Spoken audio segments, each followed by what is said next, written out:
Es un verdadero placer saludarle en tutorá.tv y explorar y aprender y reflexionar en conceptos que nos han formado, en conceptos que dan sentido a lo que creemos, a lo que vivimos, pero sobre todo a lo que somos. La judeidad, el ser judío. ¿Qué mejor que hablar sobre este tema con el rabino Amram Aniyar, autor de numerosos libros, conferencista, maestro, pero ante todo aplicando una palabra que es indispensable o muchas veces aplicable cuando uno se refiere a un guía espiritual en el judaísmo, jajam, un sabio.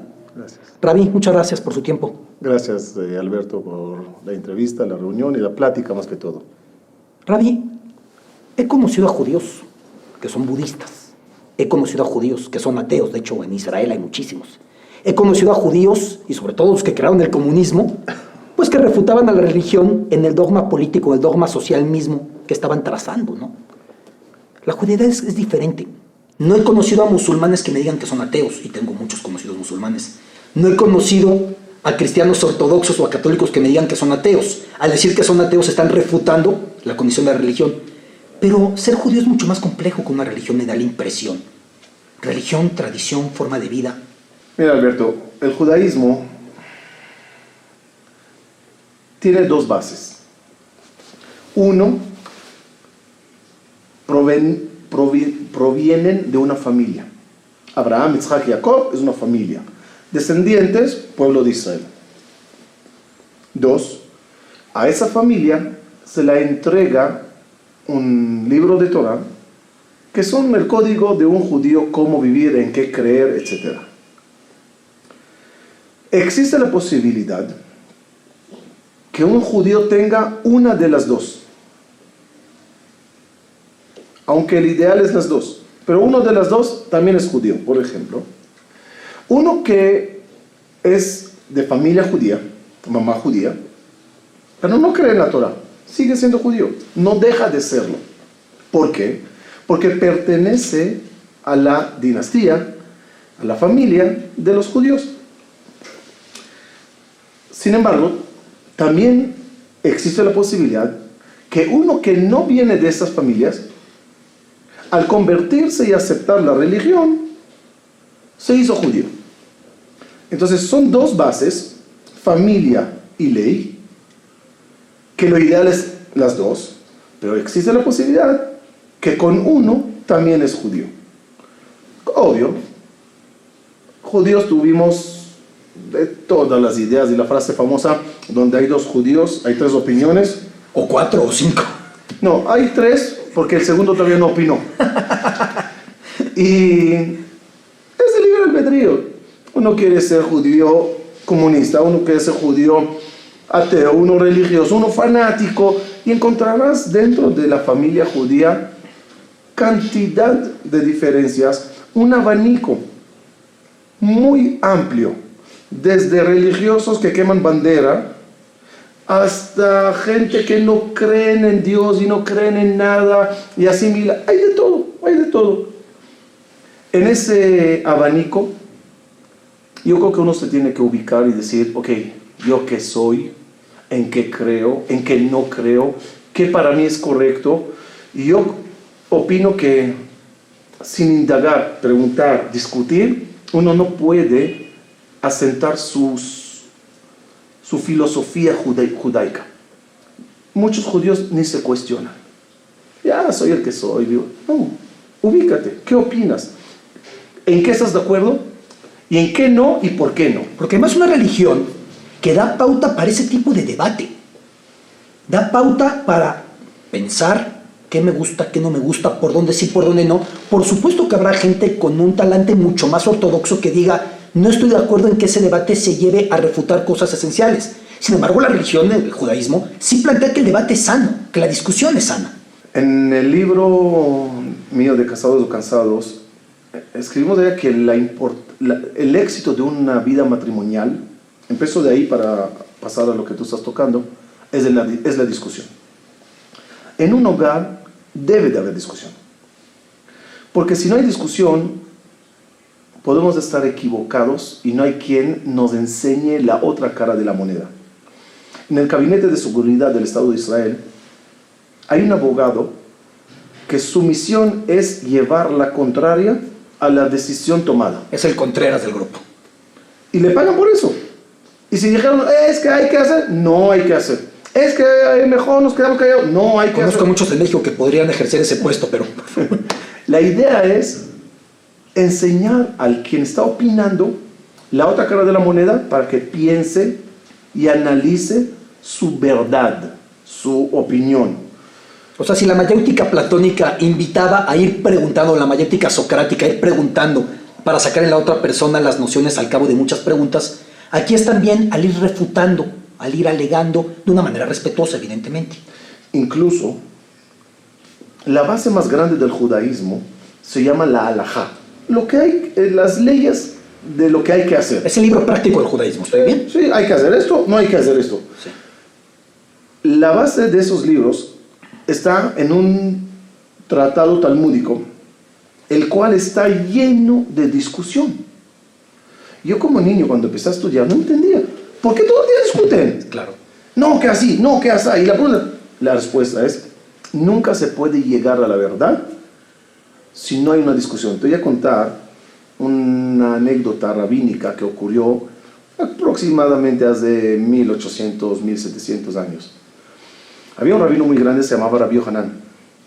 Él, un día en la calle agarró a un mafioso judío, asaltante, secuestrador, de todo. Y hablando total, le convirtió en su alumno estudioso, y ese delincuente usó su cerebro para el estudio y era el mejor. Cada vez que el rabino discutía, cada vez que el rabino decía una ley, le discutía el alumno. Pasó lo que pasó y el alumno falleció.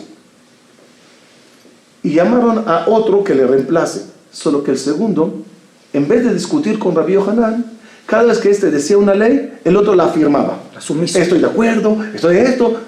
Rabbi Yohanan no pudo vivir sin tener alguien que le discuta. Porque si no tienes ante quién analizar tus ideas, nunca podrás estar seguro que estás diciendo la verdad. En un matrimonio eso funciona así. Somos diferentes y adrede nos hizo Hashem diferente para que cada uno opine diferente. Y así encontrarán la verdad. Más adelante quiero llegar, Rabí, hacia el concepto de la judeidad, que es muy complejo porque muchas veces está cargado de cosas que no son propiamente judías. Nociones académicas, nociones médicas, nociones literarias, nociones musicales, consecuencia de los hábitats, de las migraciones, de los momentos, pero que finalmente son parte del judío desde épocas ancestrales. Maimónides es un referente nada reciente de lo que pudo llevar la mente y el debate judío a otros campos. Pero al margen de esto a lo que me refiero como judeidad, creo que es importante que reparemos, si me lo permite, en una serie de momentos fundacionales para entender lo que es ser el judío y lo que forjó ese ser el judío. El primero, en mi humilde opinión, hablo con mucha humildad porque aquí el sabio es usted, y aquí vengo yo a aprender y a preguntar. En mi humilde opinión, el primer punto tiene que ser Abraham Avinu, el patriarca Abraham. ¿Estoy correcto? Él y no Noah, él y no Noé. Tienes razón, el judaísmo empieza con Abraham, pero hay que entender por qué él y no Noah. Noah también era una persona que la Torah testimonia sabio, bueno, justo. Tanto que lo salvaron. Y el merecedor de la salvación, etc. Si es tan bueno, ¿por qué el judaísmo no empieza de él? Yo creo que la respuesta aclara qué es ser un judío. Noah era una persona muy buena. Pero cuando Dios vino y le dijo, estoy enojado con la gente, voy a mandar el diluvio y a ti y a tu familia la vamos a salvar. ¿Qué dijo Noah? Ay, qué bueno. Vámonos al barco. Al barco. Y eso no le gustó a Dios. El no intentar y hacer lo imposible para que el otro también se salve. Conclusión de Dios, una persona justa y buena, pero egoísta, no me sirve. Yo quiero gente unida, preocupada uno por el otro. Abraham simboliza el quien era, el quien tenía, pero lo compartía. Si quieres así como un poquito Analogía, Noah construye un arca para esconderse en ella y Abraham construye una carpa abierta de los 4 puntos para que todos vengan. Dijo Dios, yo quiero ese. Yo creo que el que sabe tener y voltear a ver a quién le falta. Y sí, de Abraham empieza todo, pero hay un punto interesante. Hay un versículo en la Torah que dice, y le dijo Dios a Abraham, y serán bendecidas a través de ti las naciones del mundo. Yo creo que Abraham es el personaje más importante en toda la historia humana. Porque Abraham tenía 3 esposas: Sara, Agar y Ketura. De Agar nació Ismael, que de ahí viene todo el Islam. No todos los musulmanes son descendientes de Ismael. Hay musulmanes que se... De hecho es parte de las pugnas internas que tienen, pero ya es otro tema. Pero hay hijo de Abraham, Ismael, que de él sale el Islam. Tiene un nieto llamado Esav, que de él sale Roma, muchos de los países católicos. Y de la esposa Sara salimos los judíos. Y de la tercera Ketura, la Torah dice que Abraham los mandó al lejano oriente. Y según muchas investigaciones, por ejemplo de Don Isaac Abarbanel, él dice que los brahmanes, la casta más elevada en la India, son descendientes de Abraham. Y ellos trajeron mucha cultura a esa zona, como el Feng Shui, el Yin Yang, todas esas cosas provienen de los descendientes de Abraham. Curiosamente, el dios Brahma, cuando escribes Brahma en hebreo, son las letras Abraham. Y un dato más curioso, la esposa del dios Brahma se llama Saraiwati. Sara era la esposa de Abraham. Y el río Saraiwati en la India tiene un brazo que se llama Hagar, la segunda esposa de Abraham. Son datos raros. Sí, son casualidades que dan para pensar que pudo haber algún tipo de influencia. Entonces, imagínate un personaje que sale del judaísmo, islam, catolicismo y budismo. Entonces, no budismo como tal, pero hinduismo. Sí, pero mucho de esa cultura del lejano oriente. Entonces, sí, Abraham marca un personaje importante. Nosotros, nuestra creencia y nuestra religión es que de Abraham sale Isaac, de Isaac sale Jacob, de Jacob salen las tribus, las cuales van a Egipto, y esa es la cadena de donde empieza el judaísmo hasta la fecha. Y que es el segundo punto que me parece relevante tocar. Por supuesto, tenemos en el camino cosas muy relevantes, pero una vez en la esclavitud, nos impregnamos de demasiadas nociones que nos persiguen tanto que una semana al año la dedicamos a recordar y honrar lo que pasaron nuestros antepasados en esa esclavitud, en ese sometimiento, en esa tortura permanente y después en la salida. Pero creo que es otro punto que nos termina por definir como pueblo y no solamente como religión. Ahí ya se empieza a decir, ¿estoy correcto? ¿Am Israel? ¿Pueblo de Israel? Sí. Hay un dato interesante. Siendo Israel, además, el otro nombre, de Jacob. De Jacob. Sí. Pero te voy a decir 2 cositas de allá. Uno, Jacob, que es el tercer patriarca, tiene 4 esposas. 2 son las esposas legales, por llamarlo así, y 2 eran las sirvientas de las esposas que se convirtieron en esposas. Hubo una escena, dicen nuestros sabios, que incomodó a Dios. Los hijos de Jacob que venían de las esposas llamaban a los hijos de las sirvientas esclavos. Y a Dios no le gustó porque es el pueblo de Israel y no quería que nos marquemos como yo soy hijo de Lea, pero tú eres hijo de la sirvienta, tú eres segundo, tú eres esclavo. Dice el Midrash, dijo Dios, ¿cómo hago para que dejen de llamar uno al otro esclavo? Los bajo a Egipto, los hago a todos esclavos y así ya nadie se burla del otro. Y cuando salimos a la libertad, ya salimos todos parejos, todos igual. Nos llamamos hijos de Israel por... Ser descendientes de Jacobo. Eso es la explicación literal. Una más profunda, somos hijos de Abraham, Isaac y Jacob, de Sara, Rivka, Rachel y Lea. Las iniciales de estas 7 personas forman la palabra Israel. La Yud es Jacob y Isaac, la Sin de Sara, la Resh de Rivka y Rachel, la Alef de Abraham y la Lamed de Lea.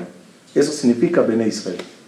Me queda claro que cuando se encontró nombre para el país recién creado hace más de medio siglo, era evidente que se tenía que utilizar ese término, además por muchas razones. Ahora, de la esclavitud pasamos a un momento cumbre para todo el monoteísmo, pero en específico para el judaísmo, la entrega del Sefer, que llega acto seguido una vez que salen unos años después de trayecto y de no pocas vicisitudes en el camino, llega la entrega del Sefer.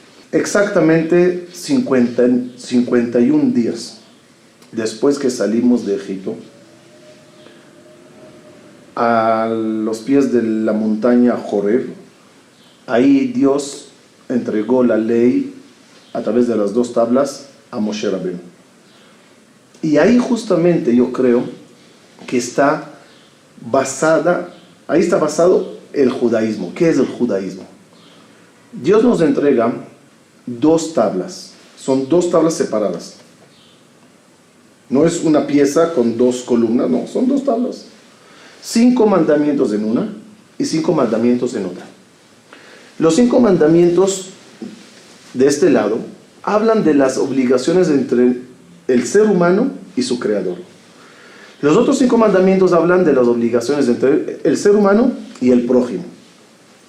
Y las 2 son entregadas a la misma vez, porque la orden de Dios o la petición de Dios es: quiero que quedes bien conmigo, pero quiero que también quedes bien con el otro. Si no basta la relación para arriba hacia el Todopoderoso. No te permito, también entre nosotros tiene que haber una armonía y un respeto. No te permito que me ames y que hagas sufrir al prójimo. Tampoco es válido que seas muy amigo de la gente, pero no creas en mí. Las 2 cosas a la vez. Regresamos a los 2 senderos que trazaba en un principio, de que no basta con cumplir los dogmas religiosos. También es imprescindible tener un cierto tipo o un absoluto tipo de respeto en la armonía y en la cohabitación en la tierra, ¿no? Y otra es Noaj, en eso falló. Claro. Quedó bien con Dios, pero no quedó bien con la gente. Sí, pero el vecino. Y había mucha gente que quedaron bien con los demás, pero no querían en Dios. Abraham encerraba esos 2 puntos. Y dentro de la Torah, que hay en ella muchos versículos y muchas órdenes y muchas enseñanzas, hay 2 versículos que son fundamentales. Amarás a Dios y el otro es amarás al prójimo. Cuando uno sabe combinar entre esas 2 cosas, tiene el judaísmo. El nombre de Dios sagrado, el cual se escribe pero no se lee, está formado de 4 letras: Yud, Hei, Vav y Ei.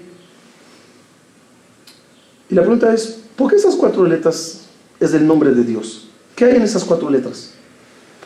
Una de las respuestas que más me gusta dice así: Yud, el valor numérico es 10. Ei, valor numérico es 5. Vav es en hebreo I, la letra que une, tú y yo, ata ve a mí. Y la otra Ei suma 5. ¿Sabes quién es Dios? El que entregó 10 mandamientos que están formados de 5 y 5. Mientras sepas combinar entre esas 2 columnas, me tienes a mí, dice Dios. Que es importante aclarar, mucha gente que no se acerca a la religión o que no pertenezca a la religión, que también son más que bienvenidos en este foro, que en la religión judía cuando se va rezando no se dice el nombre de Dios, se utilizan de alguna manera adjetivos grandilocuentes, todopoderoso, de alguna manera, e incluso la abreviatura de una letra, pero no se suele decir, o se dice el nombre, pero no se suele decir el nombre, que eso es algo también que diferencia al judaísmo, ¿no? Es importante ahora que lo tocó. El punto es así: Dios no tiene nombre, como nosotros estamos acostumbrados al concepto nombre. Tú te llamas Abraham, yo me llamo Abraham, se llama Moshe, se llama Isaac. No. En Dios, los nombres son trajes. Ya explicaré por qué dije esa palabra. Formas de actuar. ¿A qué me refiero? Si yo soy doctor, policía, bombero y rabino, cuando me pongo la bata blanca, la gente entiende que voy a ejercer ahorita mi doctor. Cuando me pongo la ropa de policía, voy a ir ahorita a hacer un servicio de policía. Mis trajes aclaran qué voy a hacer. Con Dios es igual. Los nombres de Él que tiene, que nos referimos a Él, es actitudes. Por ejemplo, cuando Dios va a actuar con misericordia, se viste del nombre Hashem Yud Kei Vav Kei. Cuando va a actuar con justicia, se aplica el nombre Elohim. Cuando va a poner freno a las cosas, se llama Shaddai. Entonces, los nombres de Dios es su forma de actuar. En el rezo, cada vez, dependiendo de qué estamos diciendo, ahí se pone el nombre acorde a la actitud. La faceta, la acepción de esta grandeza, evidentemente. Y ya de la entrega nos vamos a la monarquía, cuando Jerusalén en hebreo se convierte en la capital política, pero también religiosa. Se hace en un monte sagrado, del cual, tengo entendido, salió la arcilla para hacer Adán Arishon, el primer hombre, Adán. Y en ese monte Shlomo hace Beit HaMikdash, el gran templo. Es un momento también fundacional que nos define, ¿no? Sí, el tema reinado en Israel es un tema que Dios de antemano dijo en el desierto: cuando lleguen a Israel, nómbrense rey. Sí, hace falta que el pueblo de Israel tenga un rey. Y es algo raro. Si tú eres nuestro rey, ¿qué hacemos nosotros con un rey terrenal? A lo mejor podríamos pensar que un rey terrenal es una falta de respeto al rey celestial. Sobre todo que en muchas culturas el rey es visto como descendiente directo de Dios o como representante de Dios. Ahí viene un punto, hay aparentemente una contradicción muy fuerte en el Tanaj, en la Torah, donde Dios dice a Moshe: cuando lleguen a Israel, que nombren un rey. Ok, pasan, si no me equivoco, unos 480 años, menos, unos 400 años por allá, y el pueblo de Israel dice: ok, ya, llegó la hora, queremos rey. Ahí viene Dios y le dice al profeta Shemuel: estoy molesto, ¿por qué quieren rey? Un minuto. De amnesia no sufre Dios. Él dijo que nombremos rey. Cuando dijimos queremos rey, ¿por qué quieren rey? La respuesta es una palabrita chiquita ya. Dijo el pueblo de Israel: queremos un rey como todas las naciones. Eso no es lo que no le gustó a Dios. No, párale. Tu rey no es como el rey de las otras naciones. En las otras naciones, el rey es el símbolo del quien manda, y lo que él quiere se hace, y él es la figura máxima, o como tú dijiste en muchas ocasiones, él es incluso Dios. En el judaísmo, el rey es un puente entre Dios y el pueblo, y entre el pueblo y Dios. El rey tiene que llevar al pueblo lo que quiere Dios, y tiene que llevar a Dios lo que quiere el pueblo. Figura tan política como social y espiritual. No es mandamás.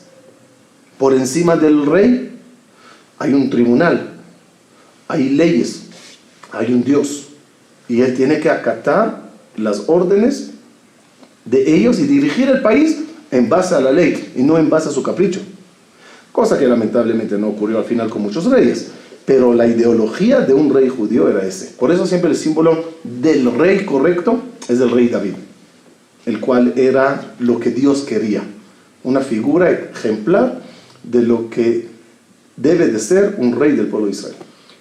Y de la monarquía, ya con Jerusalén, pasamos a momentos que indispensablemente nos definieron. Unos siglos después vinieron las diásporas en diferentes momentos, cuando el judaísmo tiene que salir hacia otros sitios.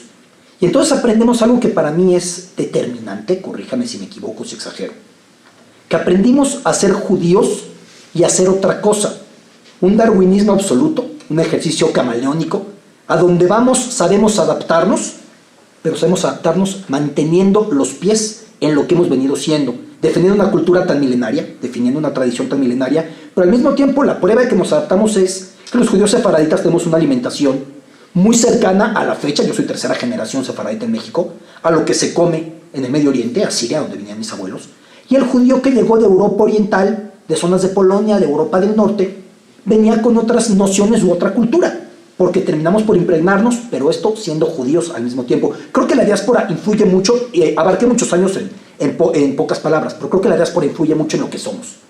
Sí, primeramente vamos a entender por qué ocurrió la diáspora. ¿Por qué salimos? En un momento que Dios nos da la tierra santa y nos aclara, es mi tierra favorita, ya me explican qué pasó en esos lugares, como tú mencionaste, desde Adán y antes de Adán y después, ¿no? Pero te pido una cosa, es mi casa, dice Dios, es mi casa, nada más respétala. O sea, bienvenido a la casa, pero con respeto. Respeto. Y lamentablemente, en un momento dado, los reyes, el pueblo, empezó a actuar de una forma incorrecta. Y eso, dijo Dios, no entiendo. Yo quiero que mi casa, mi hogar, mi templo sea un lugar sagrado. Me traes ídolos de afuera, los colocas en mi templo. ¿Con qué lógica? Si te gusta el ídolo del moabita, del edomita, del francés, vete para allá. En mi tierra yo quiero lo mío. Al fallarle nosotros a Dios, fuimos expulsados de la tierra de Israel. La expulsión tiene un motivo. Reflexiona y regresa. Fuimos dispersos en muchos países. Y como tú dices, aprendimos rápidamente a adaptarnos a los países.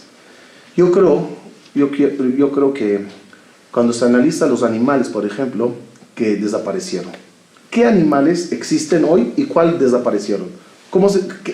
¿Dónde están muchas especies que no están? ¿Qué los pasó? Sin hablar de teorías raras, la lógica es que el planeta Tierra sufrió cambios. Animales que aprendieron rápidamente a adaptarse al nuevo orden, al clima, al asentamiento humano, a la falta de árboles, son los que duraron. Los que dijeron, no, ¿dónde está mi arbolito? No, sin mi arbolito yo no quiero vivir. Sin mi hielo yo... No, a tantos grados no funciona. No funciona. Desaparecieron. En el judaísmo pasó igual. Hay judíos que desaparecieron. O sea, cuando digo desaparecieron, no me refiero a que no viven. Desaparecieron del núcleo judío. Se asimilaron, se alejaron, se fueron. Muchos de ellos es porque no aprendieron a vivir el cambio. No es igual vivir en un gueto, en un lugar cerrado, en un lugar que el vecino te odiaba, y de repente mudarse a un país donde los vecinos te quieren. Es un cambio muy positivo, pero hay que adaptarse rápidamente, porque si no, todo lo que tenías se te pierde. Los judíos aprendieron a adaptarse a las nuevas circunstancias, en vez de caer en depresión de lo que ocurrió. Te voy a dar un ejemplo que está pasando hoy en día, y esa es la filosofía judía de todos los tiempos. Lamentablemente, ayer o anteayer, hubo un atentado. Y un terrorista con un coche atropelló a la gente en una estación de autobús. La estación de autobús se rompió, se deshizo todo. En 2 horas, el que pasaba por allá ni podía imaginarse lo que ocurrió. Rápidamente. Heridos a los hospitales, gente de la alcaldía cambiando a una estación nueva, limpiando todo, pintando todo. Aquí no pasó nada. ¿Cuál es la lógica? A lo mejor en muchos lugares lo dejarían meses y monumentos de flores. Señor, hay que seguir viviendo. Si vas a estar todo el día pensando en tus desgracias, nunca vas a levantar cabeza. Hay que aprender a llorar, pero rápidamente consolarse, y sin olvidar el pasado, construir el futuro. Sí, porque además parte de esta misma diáspora fue pues numerosos movimientos con afán de exterminio. El movimiento nazi no fue el único. La celebración de Purim que tenemos también tiene una raíz de un intento de genocidio, de aniquilar el estamento religioso. La Inquisición no nos quería eliminar físicamente, pero sí espiritualmente. Conviértete, no hay problema. Quédate convertido, pero no hay problema. Sí te conviertes. Y pese a eso, el pueblo siguió adelante, aprendiendo a veces a ser discreto, aprendiendo a veces a mudarse y al mudarse a trascender en la nueva tierra, pero creo que eso es algo que nos hace permanentemente ser de muchos lados y seguir siendo de un sitio. Sí, correcto, porque nosotros de antemano siempre sabemos que el enemigo tiene dos colores. Hay el enemigo que viene de frente y te dice: te quiero matar y quiero tu cuerpo. Es decir, mejor dicho, no quiero que tu cuerpo exista. Vengo por tu cuerpo, por tu vida. Te quiero desaparecer. Y el otro viene y dice: no me importa que existas, pero no quiero tu religión, tu filosofía, tu fe, tus libros. Quiero que pienses como yo. Pudieron ser los griegos poniendo estatuas de Zeus en el templo de Jerusalén. Pudo ser evidentemente la Inquisición y muchas etapas más. Mal que bien en las culturas musulmanas se pagaba un impuesto por no ser musulmán.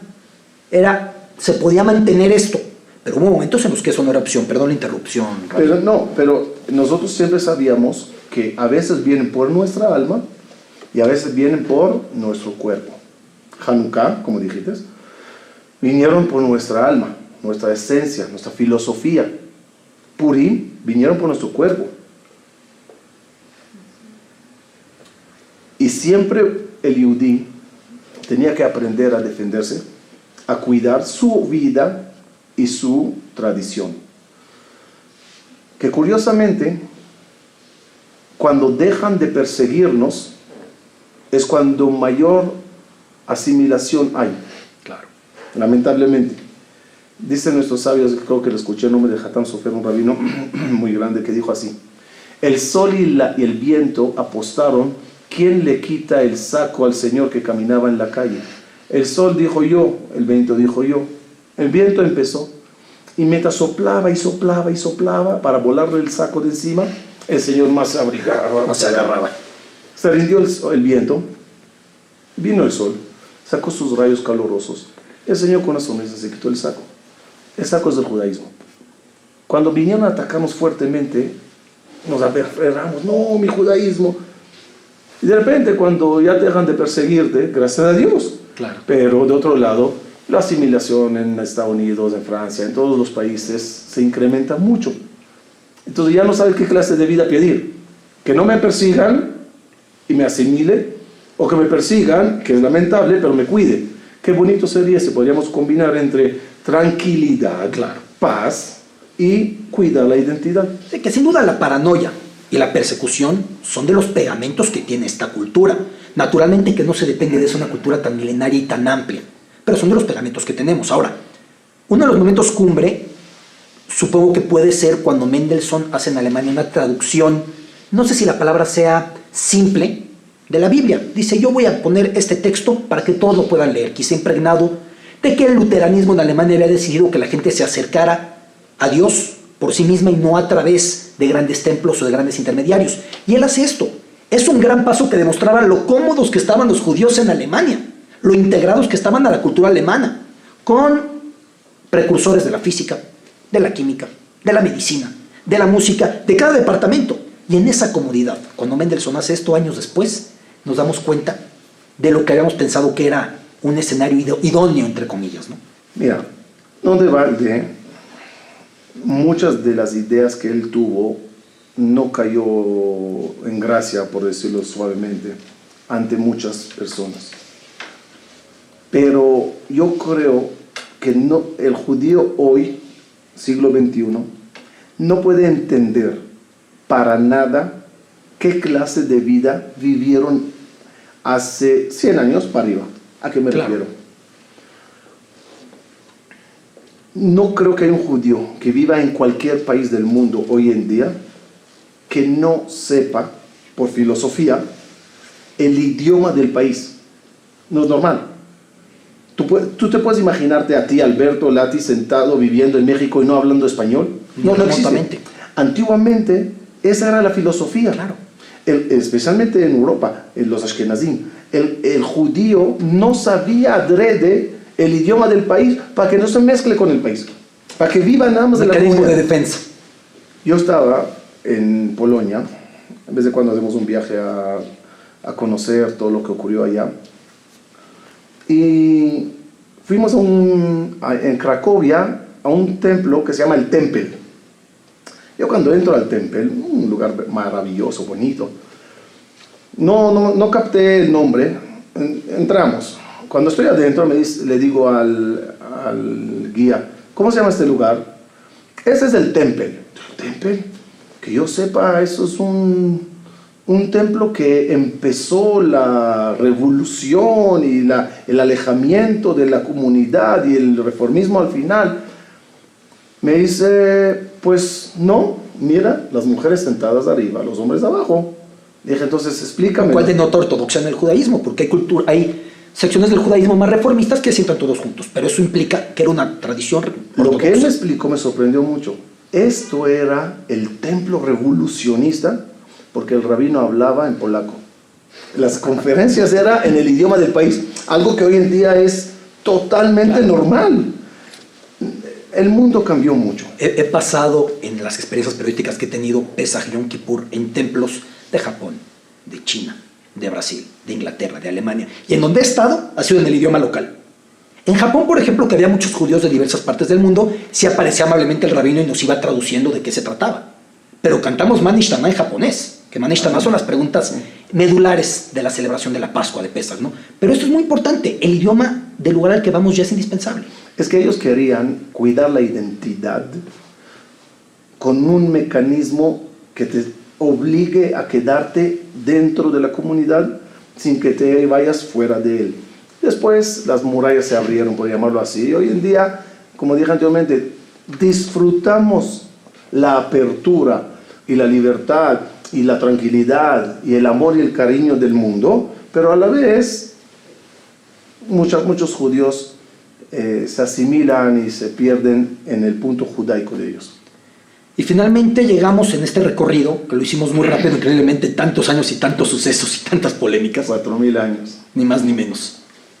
Pues a la creación del Estado de Israel, unos años después de la Segunda Guerra Mundial, con ese dolor, con esa necesidad, y que cambia otra vez lo que es ser judío, lo que es, por muchos siglos había sido ser apátrida para muchas culturas.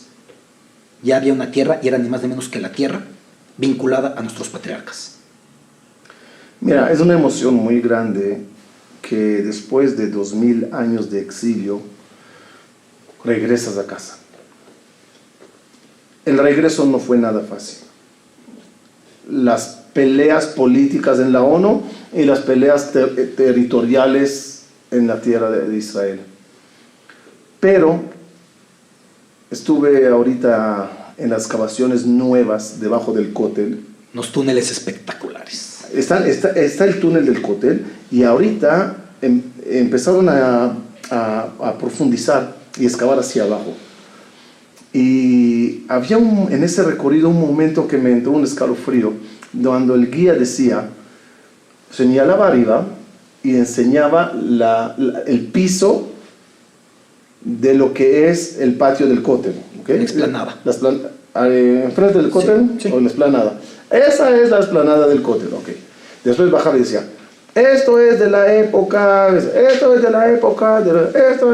iba bajando, y esto es la época, y cuando llegó al fondo, y esos son de las piedras del primer templo, del segundo templo. Entonces ahí veías mi casa hace 2000 años, lo que fue construido encima, una y ahorita, y aquí estoy de regreso. O sea, esa línea como que hablaba mucho de lo que ocurrió en ese lugar. Y todo en el mismo sitio, y eso nos lleva a muchos simbolismos. Pero a mí también me lleva a un tema que para mí es esencial. Lo platicaba con usted, Rabí, en otra ocasión. Soy mexicano. Me incomoda e incluso me molesta cuando me dicen, ¿eres mexicano o judío? Es como si estás viendo un artículo y dices, esto es rojo o es caliente. Puede ser las dos o puede no ser las dos. Pero son emociones distintas. Pertenezco a este país, amo a este país, trabajo por este país, le agradezco a este país. Y agradezco cuando mi abuelo salió a decir en un momento de gran convulsión mundial, pudo tomar un barco y ser bienvenido en este país. Ahora, los judíos entendemos que si en cierto momento, así como dejamos de amar al país de la diáspora en el que estamos, así como lo amamos, ese país nos dejara de amar, tenemos a dónde ir.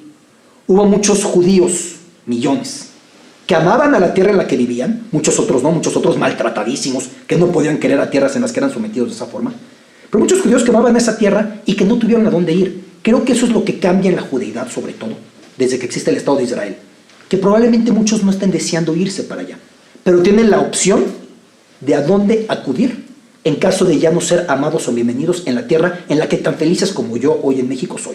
Mira, Alberto, el punto Israel como tierra, debemos de tomarlo nosotros los judíos como el punto del judaísmo. Aclaramos al principio de esta plática que el judaísmo es algo diferente y raro, ¿ok? Claro. La tierra también tiene que ser igual. No es Francia, no es España, no es Hong Kong, no es una tierra más en el mundo. Es una tierra de un pueblo milenario, de un pueblo especial, con una tradición y unas leyes. Y tener un país, no te olvides que había una idea que ahí intentó formarse, pero no logró tener vuelo, y menos mal, que formemos una nación en Uganda. Que fue un proyecto que hubo además. Pero, ¿por qué no? Porque no queremos nada más un lugar Para reinventar ahí el vínculo. y refugiarme en un momento dado. No, Israel no es eso. Israel es una tierra santa y requiere de un comportamiento especial en ella. Es muy emocionante para mí caminar en Shabbat en muchas ciudades de Israel y ver las tiendas cerradas, coches que no pasan. Tú dices, ¿qué pasa? ¿Por qué no hay comercio? Porque somos un país que hace 4000 años nos dijeron, respeta el día de Shabbat. Y cuando caminas en la calle y lo ves, entiendes, esto es diferente. Te voy a decir una frase que digo a los jóvenes cuando se van a Akshara o a viajar a Israel. Preparatoria. Les digo, háganme un favor. No vayan hasta Israel para entrar a un antro. Sí. O a ir a una discoteca a bailar. Eso lo tienes aquí. Vete a buscar lo que no hay. Y en Israel hay muchas cosas que no hay. Un cótel no hay. Una tumba de Abraham, Isaac y Jacob no hay. Entonces cuando vayas, vete a buscar lo que es especial. Vete a buscar lo especial. Las raíces tuyas están allá. Vete a tocarlas. Tocas el cótel y tocas historia. Vas a la tumba de Rachel y Menú y tocas historia.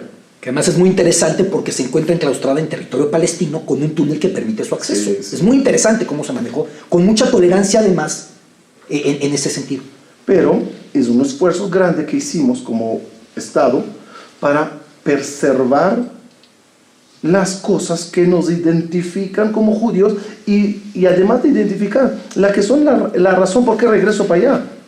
Nos decían, oye, ¿qué quieres? Tú estabas ahí, quédate ahí. No, aquí está mi mamá enterrada, Rachel y Menú. Aquí está mis patriarcas, aquí está mi cótel, aquí están mis cimientos. Vine a construir de nuevo lo que había aquí antes. Le cuento rápido una anécdota. Cuando vivía en Grecia, un buen amigo griego muy nacionalista me dice, es que los demás no pueden entender lo que sintieron nuestros abuelos cuando expulsan a los turcos y a los otomanos y ponen la bandera griega en el Partenón. Yo le dije, yo sí lo puedo entender. Esa transmisión en radio cuando un comandante judío entra al cótel en Jerusalén, es eso con 1000 años más para atrás. Con el añadido de que los que hicieron ese Partenón, creadores de la democracia y de las matemáticas y muchas nociones que no estamos aquí para decir que es más o menos, tenían otra tradición y otra religión. Y en este caso sí hay un vínculo directo a su fe, a su tradición, a lo que los movía, ¿no? Por eso es tan representativo ese punto para la judeidad. Y yo por eso creo que cada judío debe de reforzar su identidad, conociendo su historia. Tenemos una historia con épocas oscuras, épocas maravillosas. Y 4000 años como para no temerlo. Y lo que más a mí, en lo personal, me gusta de nuestras escrituras sagradas, es que te hablan mal de los personajes importantes. Sí, no es un maniqueísmo de todos son buenos. No. Abraham vino se equivocó, Jacob vino se equivocó, Moshe Rabenu pecó. Y cuando tú lo lees dices, un minuto, ¿por qué me hablas mal de mis personajes? Para que aprendas. Hay un personaje, se equivocó, hay que sacar de él las enseñanzas, hay que aprender de los errores, hay que formar una identidad basada en de dónde vienes, quién eran tus padres, en qué pasaron, cómo enfrentaron sus problemas. La Torah está llena de casos que cuando tú estudies bien, siempre encontrarás tu caso en alguien que ya pasó por ello. Mira cómo lo resolvió o mira cómo se equivocó para que no caigas. Y que además, en todo este trasfondo histórico, este recorrido fascinante que hemos hecho, hay una frase medular, hablo poco hebreo, pero es una frase que se me quedó muy orientada, muy impregnada. Kol ha-Yehudim arevim ze laze. Todos los judíos son responsables uno del otro. Sí, por supuesto, habrá competencia entre la tienda de este y la tienda del de enfrente, y a ver quién pone el precio y quién sale adelante de muchas maneras. Pero en el momento cumbre, somos responsables uno de los otros, y creo que es algo que nos ha permitido sobrevivir, mientras que el común de los pueblos que existían, o la abrumadora mayoría de los pueblos que existían cuando el judaísmo nació, han desaparecido o se han extinguido, ¿no? ¿La traduje bien la frase? Kol Israel arevim ze laze. Sí. Yo creo que de todas las historias increíbles de la época del Holocausto, hay una que a mí se me quedó muy grabada porque creo que marca lo que somos. Y con eso yo aprovecho para responder una pregunta un poco fuerte. ¿Quién ganó en el Holocausto? ¿Los alemanes o nosotros? Ocurrió en uno de los campos que la noche 2 judíos se brincaron una barda o se hicieron un caminito por allá y fueron al basurero donde estaban los nazis, el comando de ellos.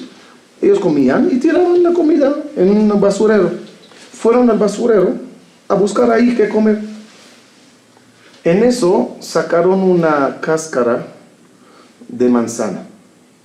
Pero 2 judíos que no se conocían, que en el camino se encontraron que los 2 buscan comida, los 2 llegaron al bote de basura, los 2 metieron la mano y los 2 agarraron la cáscara. Reacción humana. Y más con hambruna. Me estoy muriendo, quiero comer. El otro agarra al yudí y le dice, mira, lo que ellos quieren es que nosotros nos peleemos, nos odiemos, que nos matemos uno al otro, que dejemos de ser humanos y empecemos a ser animales. No, somos Yehudim también en esa situación. Y agarran y dividen las cáscaras miti y se las sientan y la comen así como hermanos. Y ante la pregunta ¿quién ganó? Yo creo que lo que ellos quisieron hacer de nosotros es animales. Al pueblo elegido que desafía a la raza aria, la raza aria te va a hacer animal. Nos marcaron como se marca animales, como ganado. Nos transportaron en trenes como vacunos. Nos desnudaron como las vacas. Experimentaron médicamente como conejillos. Como conejillos. Y usaron nuestro cuerpo para lo que querían, como se hace con los animales. Pero al final, los que quedaron marcados para toda la historia como animales y animales salvajes fueron ellos y no nosotros. Porque nosotros sabíamos compartir la cáscara de manzana en tal de quedarnos arevim y unidos uno al otro. Que por supuesto quisiéramos que fuera una norma universal en nuestra religión y en todas. No siempre pasa, pero sí es un hilo conductor que a menudo encontramos. Ahora, cuando hablamos de judeidad, yo he tenido el privilegio de entrevistar a grandes personajes judíos, tan variados como Nadine Gordimer, Nobel de literatura, como Edgar Keret, actual escritor israelí de gran éxito con sus cuentos con Pizzería Kamikaze, cineastas como David Cronenberg, Garry Kasparov, el ajedrecista, Mark Spitz, el multimedallista en natación. En todos los casos, cuando yo decía, antes de la entrevista, después, por cierto, soy judío, había una mirada cómplice, había una mirada de entendimiento, había una mirada de compartimos algo. Y creo que esto nos permite entender cómo personas de tan diferentes trasfondos, tan diferentes culturas, tan diferentes especialidades, pueden estar conectadas por esto. Judeidad no siempre es lo judío. ¿Se vale decir esto, Rabí? Dije al principio, nacido de mamá judía es judío, aunque se convierta en cura o en budista o en lo que sea. No deja de ser judío. La pregunta es si es judío por nacimiento nada más o también practica lo que es judaísmo. Y lo que es judaísmo no está peleado la parte religiosa, fe, con la parte cultural, como mencionaste al Maimónides. Podía tener muchos títulos muy honoríficos a nivel mundial, pero no dejó de ser un yudí, un rabino, una persona creyente. Lo ideal sería que aprendamos a valorar, preservar la antigüedad y adaptarnos a lo moderno y ser los mejores en todo, lo mejor en tecnología, en ejército, en medicina, lo que sea, pero sin dejar el pasado, sin pisar el pasado, porque si pisamos el pasado ya perdemos el cordón, el lazo que nos une a todos. Un hilo que hemos ido pasando por 5.000 años, que tenemos que seguirlo pasando con respeto a las demás culturas, con el respeto a las demás religiones, pero que es un hilo que vamos compartiendo. Voy a cerrar, Rabí, haciendo una pregunta que le pido me conteste de la manera más concisa posible. ¿Qué es el judaísmo? Religión, modo de vida, tradición, cultura, pueblo, todas las anteriores. Yo creo que todas las anteriores... No hubiera dicho todas las anteriores, le di la pista. en una forma que hay que saber combinarlas bien. Ser judío es una responsabilidad muy grande. La gente, algunos lo dicen es privilegio. Yo creo que más de privilegio es una responsabilidad. Porque si eres judío, representas algo. Y cuando eres un judío que te portas mal o haces algo indebido, haces vergüenza a tu pueblo, a tu Dios y a tu Torah. Y el mundo siempre se encarga de recordárnoslos eso. Cuando un judío hace algo malo, todos los judíos son malos, ahí está esto. Sí, porque a la minoría normalmente se le juzga así desafortunadamente. Pero eso nos da a nosotros una responsabilidad. Dios nos pidió que seamos luz, que seamos un ejemplo, que seamos amenos, que seamos personas que el que te vea dirá, qué bonito, humano, un judaísmo, tradición, comportamiento, fe, qué bella es esta persona. Es nuestro deber, sin faltar el respeto a nadie, sin decir al otro, tú estás equivocado. Y que nadie es más y nadie es menos. Pero lo único que sí siempre pedimos a las naciones del mundo es, yo te respeto, nada más respétame. A propósito de esto del ataque por minoría, cierta vez me parece que a Solá, pero quizá fue otro escritor francés, se le acercó una persona y le dijo, los judíos son rateros. ¿Por qué? Pues es que me robó una costurera judía. ¿Y por qué no odias a las costureras entonces? ¿Por qué odias a los judíos y no a las costureras? Pero bueno, esto es una pauta que se da con las minorías sin duda. Rabí, ha sido un honor hablar con usted. Gracias, Alberto, igual. Estas inquietudes, estos diálogos, desde mi perplejidad, desde mi ignorancia, desde mi empirismo, van a ser más completas si la gente puede contribuir con sus dudas hacia la página que estamos colocando justamente a pie de pantalla, para que este diálogo sea de todos con usted, porque esto no son monólogos respecto a la cámara o respecto a internet. Es un honor, Rabí, muchas gracias. Gracias, Alberto, te agradezco también a ti, y ojalá que sigamos siempre practicando con cosas más de mucho interés para todos. Las preguntas y las respuestas, nada más cada vez nos darán más sabios y más claros. Sigue en tutorá.tv. Muchas gracias. Gracias.